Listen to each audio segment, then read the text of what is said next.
In the name of the Father, and of the Son, and of the Holy Spirit. Amen.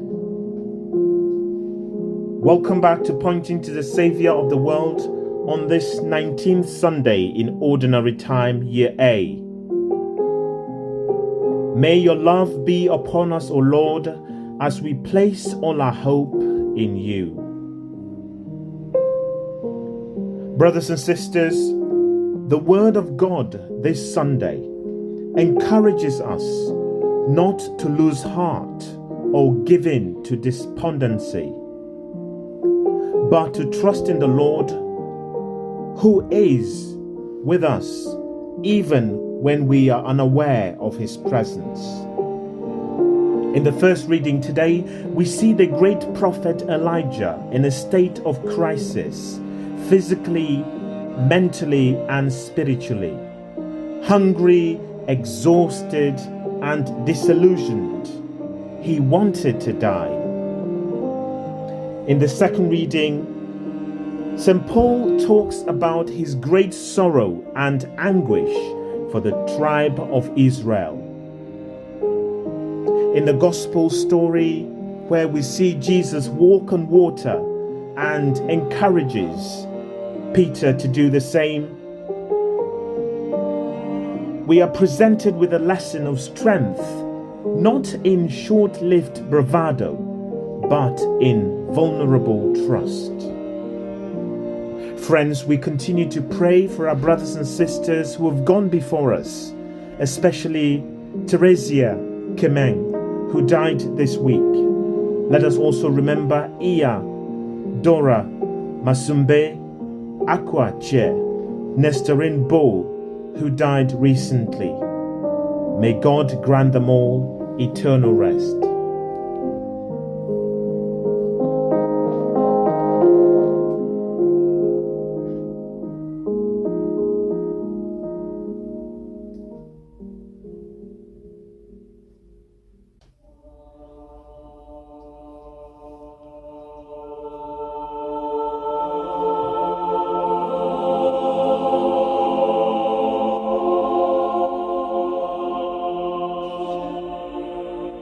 A reading from the first book of Kings. When Elijah reached Horeb, the mountain of God, he went into the cave and spent the night in it. Then he was told, "Go out and stand on the mountain before the Lord." Then the Lord himself went by. There came a mighty wind, so strong it tore the mountains and shattered the rocks before the Lord. But the Lord was not in the wind. After the wind came an earthquake, but the Lord was not in the earthquake. After the earthquake came a fire, but the Lord was not in the fire. And after the fire there came the sound of a gentle breeze. And when Elijah heard this, he covered his face with his cloak and went out and stood at the entrance of the cave. The word of the Lord. Thanks be to God.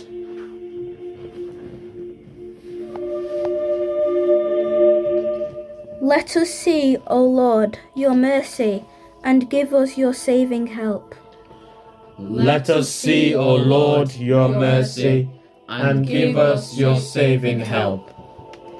I will hear what the Lord God has to say, a voice that speaks of peace. His help is near for those who fear him, and his glory will dwell in our land. Let us see, O Lord, your mercy, and give us your saving help. Mercy and faithfulness have met, justice and peace have embraced. Faithfulness shall spring from the earth, and justice look down from heaven. Let us see, O Lord, your mercy, and give us your saving help. The Lord will make us prosper, and our earth shall yield its fruit. Justice shall march before him, and peace shall follow his steps. Let us see, O Lord, your mercy, and give us your saving help.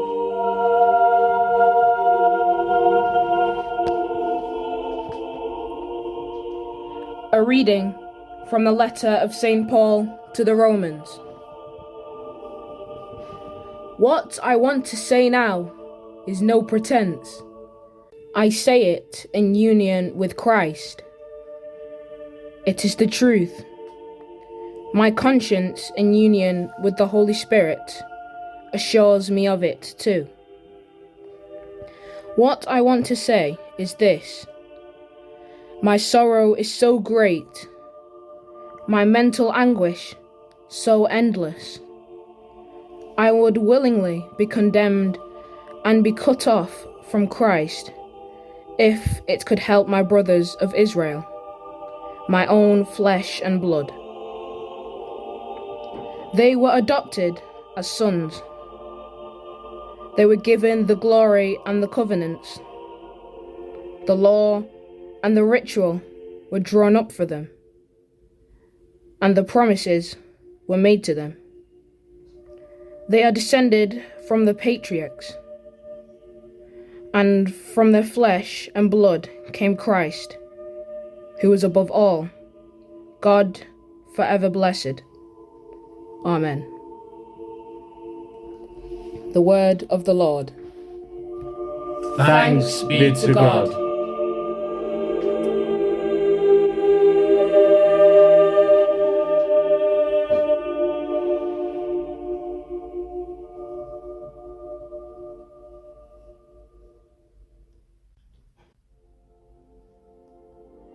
Hallelujah, hallelujah. Blessings on the King who comes in the name of the Lord. Peace in heaven and glory in the highest heavens. Hallelujah. A reading from the Holy Gospel according to Matthew. Glory to you, O Lord. Jesus made the disciples get into the boat and go on ahead to the other side while he would send the crowds away. After sending the crowds away, he went up into the hills by himself to pray. When evening came, he was there alone, while the boat, by now far out on the lake, was battling with a heavy sea, for there was a headwind. In the fourth watch of the night, he went towards them, walking on the lake. And when the disciples saw him walking on the lake, they were terrified. "It is a ghost," they said, and cried out in fear. But at once Jesus called out to them, saying, "Courage, it is I. Do not be afraid." It was Peter who answered, "Lord," he said, "if it is you, tell me to come to you across the water." "Come," said Jesus. Then Peter got out of the boat and started walking towards Jesus across the water. But as soon as he felt the force of the wind, he took fright and began to sink. "Lord, save me," he cried. Jesus put out his hand at once and held him.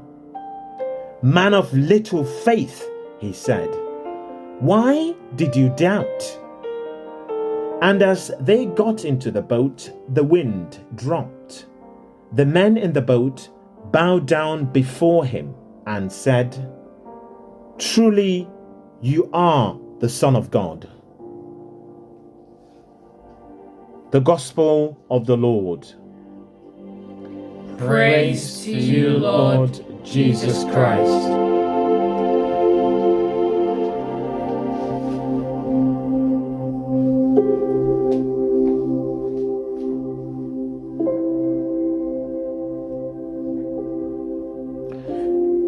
Dear friends, in a world like ours, where we're surrounded constantly by noise and chaos, suffering and sadness, pain and anguish, cries and screams for help. It is necessary to enter into the depths of our own hearts, and there, in the silence and darkness within, come to hear the voice of the Lord.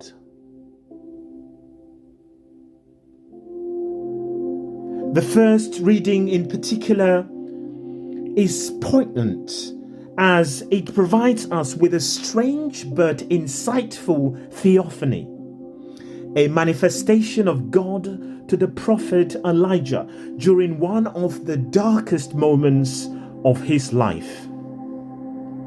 Elijah had fled a murderous pagan queen who sought revenge for the death of her pagan prophets on Mount Carmel. From the dramatic and climatic battle with these prophets, which proved victorious for Elijah because God had fought on his side, Elijah fell to the lowest moment of his ministry, where he wished for his own death as an escape from misery. But God sent an angel to console him and lead him to another mountain, Horeb. On Mount Sinai in the Old Testament, God had revealed himself to Moses. God had hidden behind dark clouds lit up only by streaks of lightning and the sound of deafening thunder. We see something similar in the first reading: wind, earthquake, and fire. But ironically, God is not found in the strong wind, earthquake, or fire. Elijah recognizes God's presence in the sound of a gentle breeze, or in some translations, the sound of silence. The problem for most of us is learning to remain near the cave of our hearts while the chaos swirls around us. St. Peter serves as an example of how things work in this way. When he begins to walk on the water, he keeps his focus on Jesus and walks across the water with no problem at all. When his attention is taken from Jesus because of the wind, we are told that he sinks, or begins to. This gospel, my brothers and sisters, also draws our attention to the sound and the power of a storm, contrasted by the silence at the end of the story. Many of us too experience the sound of silence in our own lives. The silence is disturbing and unnerving. Perhaps we've prayed and prayed and prayed and still have no answers. Maybe we've been in a long season of waiting for our exam results, waiting for the result of an ultrasound scan, waiting for a blood test, waiting for our partner to tell us something about our marriage, waiting for all sorts. And the silence grows increasingly loud as the days wear on. Or maybe we find ourselves in a spiritual wilderness where the fog of doubt and uncertainty is thick. We feel all alone, abandoned, forgotten.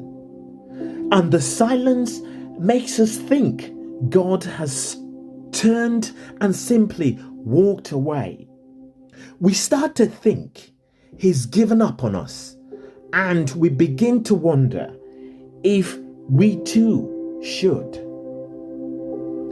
The perceived problem here isn't with God, but with us. It is we who have the wrong assumption about God's silence. Perhaps God's silence isn't silence at all. Perhaps what seems like silence is actually an important pause in the score of our life. Because it's often in the quiet where the real work takes place. Brothers and sisters, we see this truth in the darkness of the womb. A child is knit together. And in the quiet of each night, while all the world sleeps, our bodies and minds continue their labors, drawing breath and circulating blood and firing synapses. In the tomb, where the body of Jesus was laid after his crucifixion, he descends into Hades to rescue the faithful dead unnoticed by the world, which believes that they have killed him. God is at work. God is always at work, even in the silence. God is at work, especially in the silence. Often the silence is his work. What about us? Do we often wonder why God does not seem to be hearing our cry? When a trial comes our way, do we ask the Lord, "Are you trying to say something to me, God, during this trial? What are you trying to teach me during this trial, God?" Can we learn to trust God, especially during our trials? Are we allowing grace to do in us what we cannot do by our own strength? During our trials, do we allow the Lord to say to us, "Take courage, it is I, do not be afraid"?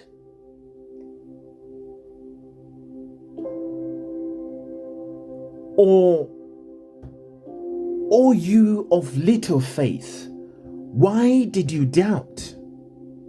Can we learn to rely on the Lord as Peter did, and so grow to become monumental? Brothers and sisters, we are asked to believe that there is a divine wisdom in the timing of grace. And it seems that we all must go through the dark night to make us realize that we are totally incapable of reaching our destination on our own, as we are quite incapable on our own of letting go and admitting our own powerlessness. There seems to be no other way to learn this lesson except to be made to face the darkness, feeling utterly alone. If we are willing to dare this journey into the night, God will not release us from it till our entire being cries out for that release and recognizes that God alone can save us. Friends, let us reach out to this God. Let us not let our expectations narrow our vision. Elijah expected God in the storm and the fire and the earthquake. He was wrong. God came to him in the gentle breeze, in the silence. When everything is crashing in on us, let us cry out to him. "If you are there, tell me, and I will come to you across the water." Don't leave the boat till he calls.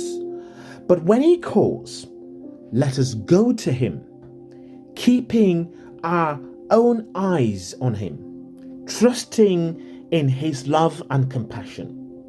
When God's love meets human faith, they embrace.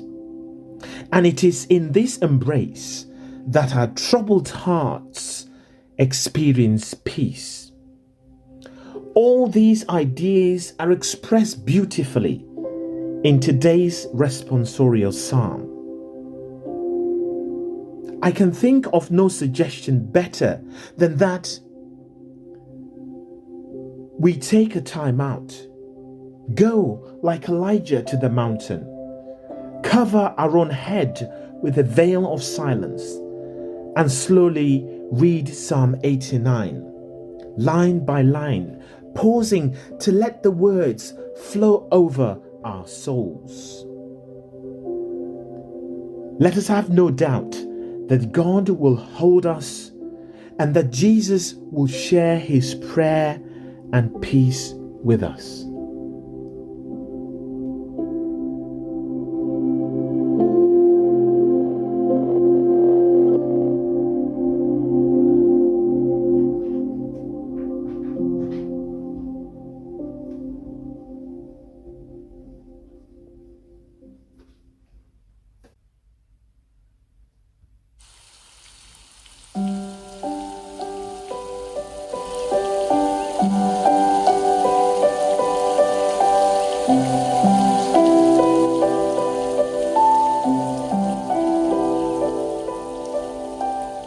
Brothers and sisters, today the Church joyfully reminds us that Jesus, our Saviour, is always close to us.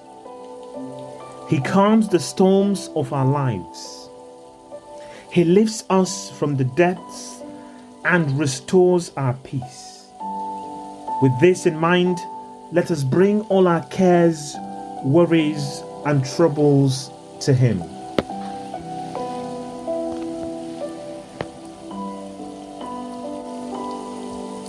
For the leaders of the Church and all Christians, that they may be a sign of hope in our broken world. Lord, in your mercy, Hear our prayer. for all who gather to celebrate the Eucharist today, that nourished by the Word of God, they may have the fullness of life. Lord, in your mercy, Hear our prayer. for the many people in our world who live in fear of disease, that the Lord will be with them and bring them into peace and wholeness. Lord, in your mercy, Hear our prayer. for our local parishes, that we will be a welcoming community and that our little faith will grow stronger as we walk with Christ. Lord, in your mercy, Hear our prayer. for families who are separated, for whatever reason, that they may experience the comfort of a loving and supportive community. Lord, in your mercy, Hear our prayer. for the elderly or infirm, the sick and the suffering, that they will be comforted by the presence of Christ. Lord, in your mercy, Hear our prayer. for those who are sick, that the gentle arms of Christ will carry them through whatever physical or mental ill health they are currently struggling with, so that they can feel the caring touch, compassion and peace of Christ with our transfigured Lord. Lord, in your mercy, Hear our prayer.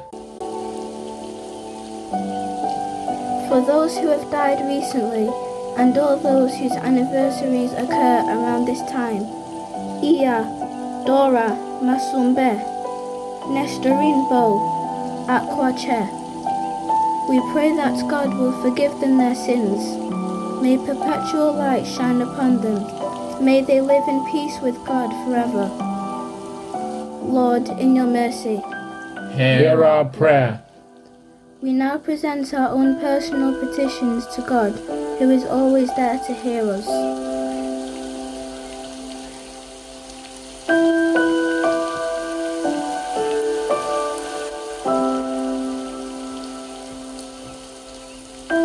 ask Mary, our Mother, to intercede for us as we pray. Hail Mary, full of grace, the Lord is with thee. Blessed art thou amongst women, and blessed is the fruit of thy womb, Jesus. Holy Mary, Mother of God, pray for us sinners, now and at the hour of our death. Amen. Heavenly Father, may we hear you in the silence and perceive you in your gentleness. May we never lose faith in you. We make our prayer through Christ our Lord. Amen. The Lord bless us and keep us from all evil and bring us to everlasting life. Amen. Let us continue to bless the Lord. Thanks be to God. Thank you once again for joining us to listen to the Word of God and to pray. Thanks for your continuous support in listening to our podcast. Please make sure to like, subscribe, and share our YouTube videos on our channel. I wish you a peaceful celebration of the 19th Sunday in Ordinary Time. Let us finish like we began. In the name of the Father, and of the Son, and of the Holy Spirit. Amen.